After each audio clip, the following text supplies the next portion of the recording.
எப்படி பார்த்தாலும் நிகர் லாபம் 1.5 லட்ச ரூபாய்க்கு வரும். இது ஒரு 6 மாதம் பயிர் தான். இடையில வந்து நம்ம வேறு 6 மாதம் வேறு பயிர் பண்ணிக்கலாம். அதே மாதிரி உரமும் வந்து மீடியமாக தான் கொடுக்கணும், அதிகமாக கொடுக்கக்கூடாது. நேரடியாகவும் நம்ம கொடுத்துடலாம், புரோக்கருக்கும் வச்சு கொடுக்குறோம். குறைஞ்சபட்சம் ஒரு 5 டன் வரும்னு வச்சுக்கோங்க. இந்த செலவு உங்களுக்கு எல்லாம் போச்சுனால ஒரு ரூபா ஆவரேஜாக 25 ரூபா விற்றாலும் உங்களுக்கு நஷ்டம் வரும். வணக்கம் வேளாண் டிவி மக்களே. இன்றைக்கி நம்ம எங்கே இருக்கோம் பார்த்தீங்கன்னா, சேலம் மாவட்டத்தில் இருக்க ஆத்தூர் வட்டம் பைத்தூர்புது கிராமத்தில் இருக்கோம். இங்கே வந்து பார்த்தீங்கன்னா ஒரு வித்தியாசமான ஒரு பயிர் வந்து பண்ணிகிட்டு இருக்காங்க. அந்த செடியை பற்றி தெரிஞ்சுக்கலாம், அதோட வரவு செலவு கணக்கெலாம் எப்படி, அது நமக்கு பெனிஃபிட்டாக இருக்குமா, நல்ல ப்ராஃபிட் தருமா, அதை பற்றி தான் வந்து நம்ம விவசாயிகிட்ட பேச வந்திருக்கோம். வணக்கம் ஐயா. வணக்கம். உங்கள் பேர் என்ன? கதிர்வேல் முத்துசாமி. இந்த பயிர் வந்து நீங்கள் எவ்வளோ வருஷமாக நீங்கள் விவசாயம் பண்ணிட்டு? ஒரு 30 ஆண்டுகளாக பண்ணிகிட்டு இருக்கோம். 30 வருஷம் பண்ணிட்டு இருக்கோம். இடையில வந்து ஒரு 2 வருஷம் கேப் போட்டிருக்கோம். 2 வருஷம் பண்ணியிருக்கோம். சரிங்க. எல்லாரும் வந்து மரவள்ளி கிழங்கு, சோளம், முத்து சோளம் அந்த மாதிரி போகும்போது நீங்கள் ஏன் இந்த பயிர் வந்து பண்ணணும் நீங்கள் நினைக்கிறீங்க? ஒவ்வொருத்தருக்கும் ஒரு இது விஷயம் இருக்கு இல்லைங்களா. இப்போ வந்து மரவள்ளி கிழங்குன்னா வருஷ பயிர். வருஷத்துக்கு அப்புறம் பார்த்தீங்கன்னா இந்த வருஷம்லாம் விலை ஒன்றும் இல்லை, 200 ரூபா 400 ரூபாய்க்குள்ள இல்லை. அதை நீங்கள் கணக்கு போட்டு பார்த்தீங்கன்னா ஒன்றுமே இருக்காது. இது ஒரு 6 மாதம் பயிர் தான். இடையில வந்து நம்ம வேறு 6 மாதம் வேறு பயிர் பண்ணிக்கலாம், தண்ணி இருந்ததுன்னா பண்ணிக்கலாம். அதனால் வந்து நாங்கள் வேலை மிச்சம். அதில் கொஞ்சம் என்னென்னா வந்து ஒரு களை எடுத்தால் போதும், ஒரு கைகள் எடுத்துகிட்டால் போதும், மருந்து எடுத்துட்டுலாம். இதை நம்ம வந்து வேலை மிச்சம். அடுத்து அறுவடை பண்ணுறது தான்.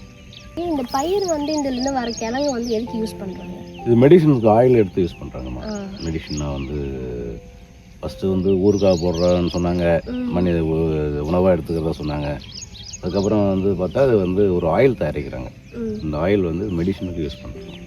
இப்போ இந்த பயிர் பண்ணணும்னா இதுக்கு தனியாக ஏதாவது லேண்ட் ப்ரிப்பரேஷன் ஏதாவது இருக்குங்களா? இல்லை, வழக்கமானது தான். வழக்கமாக வந்து பில்லு இருக்கக்கூடாது, மண் புல பொறுக்கணும், மண் இரு இருக்கக்கூடாது. அதுக்கான பதப்படுத்த நம்ம பதப்படுத்திக்கிட்டு நம்ம வந்து சொட்டு நீர்னா அப்படியே ட்ரிப் எடுத்து போட்டுக்கலாம். இல்லை நம்ம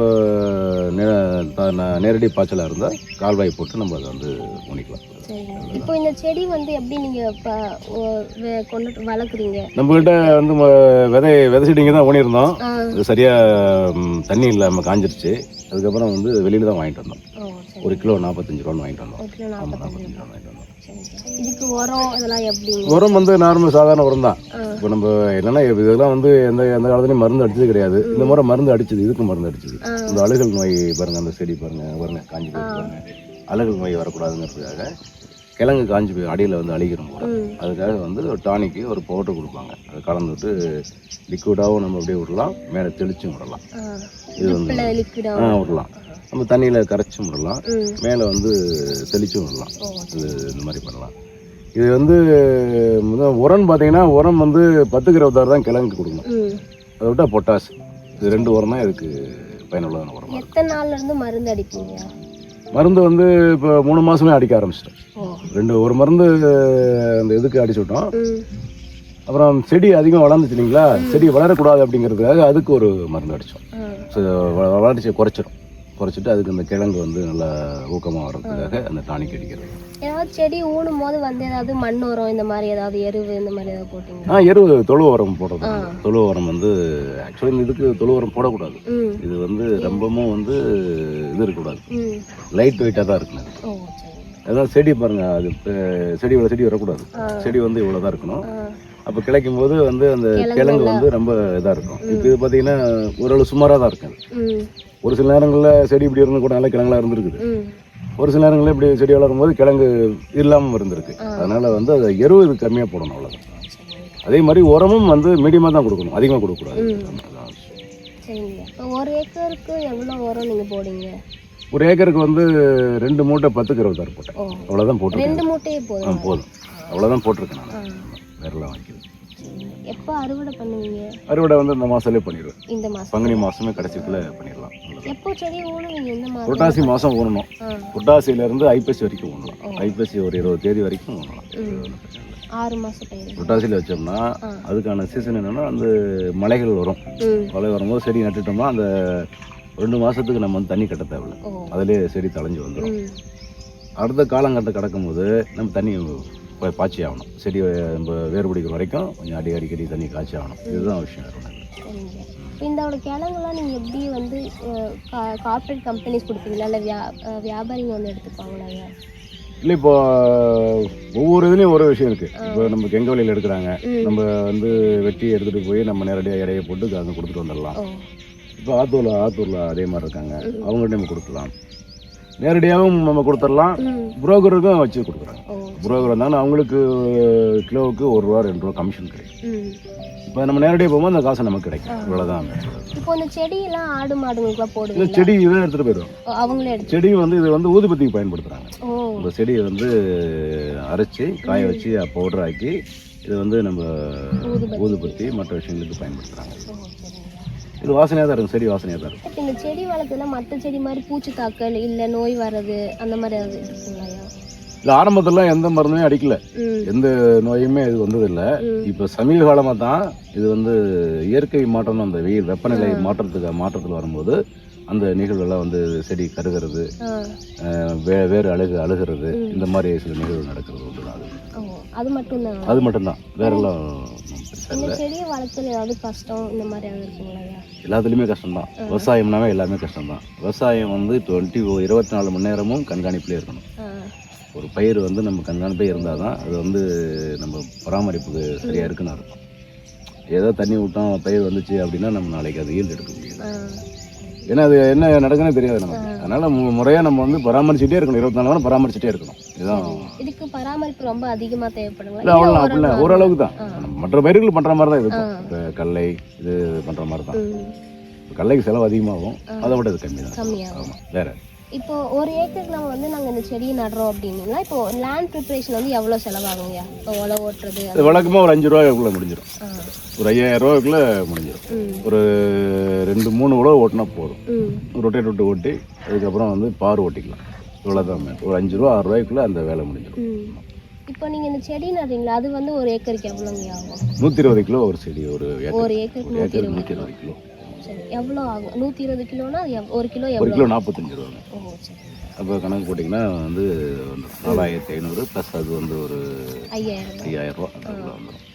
அப்போ இதுக்கு உரம் மருந்தெல்லாம் அடிப்பீங்க, அதெல்லாம் எவ்வளோ செலவாகுங்க? இது உரம் மருந்து செடி இதெல்லாம் பார்த்தீங்கன்னா ஒரு 16000 ஆயிடுச்சு.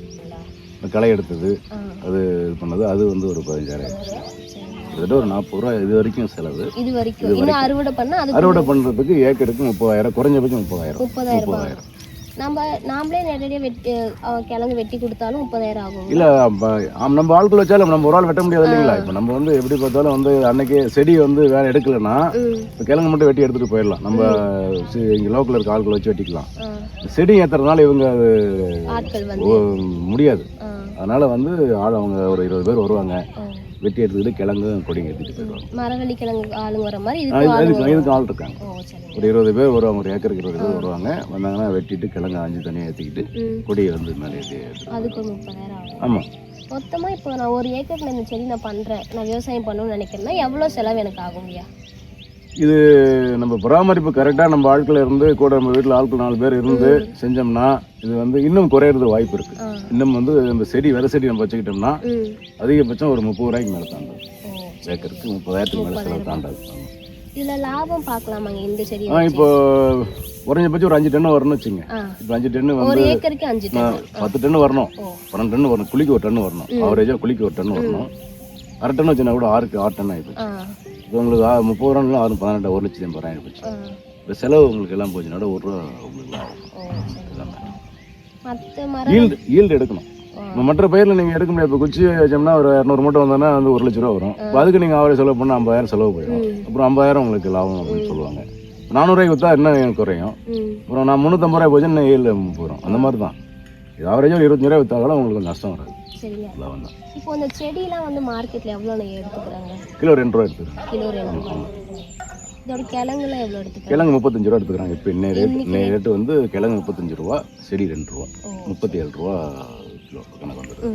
கிழங்கு வந்து டன் ₹35. இப்போ நீங்கள் வந்து ஒரு 6 டன் வச்சிங்கன்னா 6 3 18, 6 5 30, கிட்டத்தட்ட ₹2,00,000 மேலே இதே வந்துருச்சு. கொடி தனி உங்களுக்கு கொடி வந்து இப்போ 20 டன் மேலே வரும். ஒரு 15 டன் 20 டன் வரும். அது 30,000 ஆகிப்போச்சு. அது கூலிக்கு கழிச்சுக்கலாம். நம்ம சாலிடாக பார்த்தோன்னா மற்ற செலவு முட்டுவலி ஆரம்பத்துலேருந்து பண்ண செலவெல்லாம் கழிச்சோம்னா எப்படி பார்த்தாலும் நிகர் லாபம் ₹1,00,000 வரும் குறைஞ்சபட்சம். இது என்னன்னா ஒரு சில நேரங்களில் பண்ண மாட்டாங்க. என்ன பண்ண மாட்டாங்கன்னா வந்து இப்போ எல்லாமே சேர்ந்து பண்ணிடுவாங்க. இந்த வருஷம் விலை 40 ரூபா விற்கிதுன்னு வச்சுங்களேன், அடுத்த வருஷம் எல்லாருமே சேர்த்து நட்டுருவாங்க. நடும் போது அப்போ வந்து கொள்முதல் அதிகமாகிடும். கொள்முதல் அதிகமாகும் போது அப்போ வந்து உங்களுக்கு விலை குறைக்கப்படும். நிர்ணயம் எதுவும் இல்லை. இது மார்க்கெட்டில் வந்து தான் இந்த பயிர் வச்சா இவ்வளோதான் விலை, இவ்வளோதான் அப்படின்னு அந்த முடிவு இல்லை. இது வந்து என்னென்னா அவங்க வந்து அந்தந்த காலகட்டத்தில் உற்பத்தி என்னவோ அது தகுந்த மாதிரி தான் விலை முடிவு பண்ணுறோம். தப்பு நல்லா தாங்க. இது வந்து விவசாயங்கிறது எதுவுமே கெட்ட பொருள் இல்லை. நம்ம வந்து ஹீல்டு எடுக்கணும்.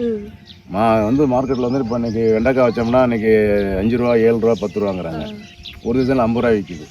அந்த மாதிரி இது இல்லாமல் ஒரு ஆவரேஜ் 25 ரூபாய்க்கு கம்பல்சரி விற்கும். அது லாபம் நஷ்டம் வராது. லாபம் தான் அதில். அது கரெக்டாக பராமரித்தோம்னா ஒரு நம்பி ஒரு 10 ரூபா செலவு பண்ணோம்னா ஒரு 20 ரூபா எடுக்கலாம்.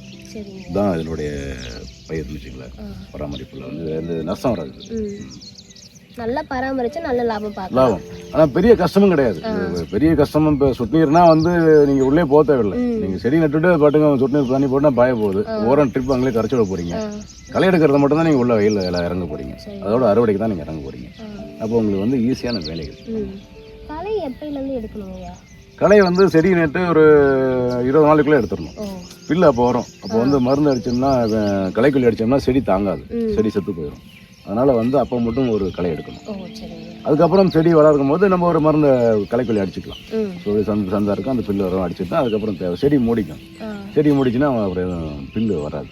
அதனால தான் இவ்வளோ நேரம் எங்களுக்கு இந்த செடியை பற்றி எப்படி பராமரிக்கணும், இந்த பயிர் எப்படி வளர்க்கணும், அதுக்கு என்னென்னலாம் செலவாகும், இதை பற்றி இவ்வளோ நேரம் உங்களோட வேலைக்குள்ளேயே எங்களுக்கு ஒதுக்கி சொன்னதுக்கு ரொம்ப நன்றிங்கய்யா. நன்றி.